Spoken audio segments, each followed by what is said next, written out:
Pada dasarnya kematian adalah hal yang pasti. Namun sebagian orang masih menganggapnya sebagai misteri, cerita rakyat, mitologi, agama, ataupun seni. Seperti yang dilakukan oleh masyarakat Mesir kuno, di mana mereka mendirikan piramida ataupun Sphinx, di mana mereka menganggapnya itu sebagai karya seni, di mana akan digunakan oleh orang-orang yang telah mengalami kematian.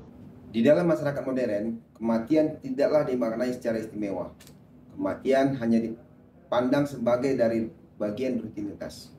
Mereka tidak melihat kematian sebagai akhir dari segalanya, melainkan sebagai titik perubahan ke tempat yang lebih baik.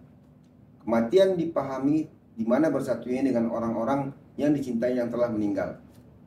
Banyak ragam versi tentang kematian, akan tapi ada satu kesamaan, yaitu bahwa kematian tidak dipandang sebagai akhir dari segalanya, tetapi melanjutkan ke dalam proses reinkarnasi.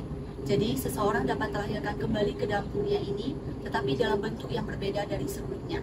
Reinkarnasi ini sering dikaitkan dengan konsep karma. Kehidupan seseorang di masa sekarang merupakan hasil dari perbuatannya di masa sebelumnya.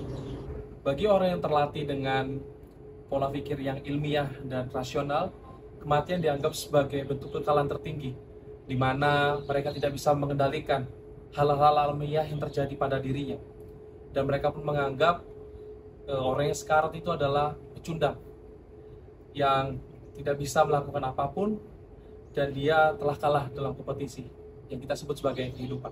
Dalam dunia kedokteran, kematian merupakan sesuatu yang harus ditaklukkan dan harus dilawan dengan cara apapun.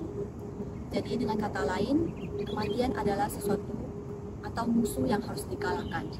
Freud beranggapan bahwa kematian adalah konflik internal yang terjadi pada diri manusia, yakni terkait kehilangan organ kelamin. Namun menurut muridnya, Otto Winkel, beranggapan bahwa kematian adalah sebagai bentuk ketidaksadaran, di mana ketidaksadaran ini muncul dari pengalaman masa kecilnya, di mana kita bisa melihat pengalaman masa kecil itu terjadi perubahan terhadap kehilangan cinta menjadi ketakutan terhadap kematian.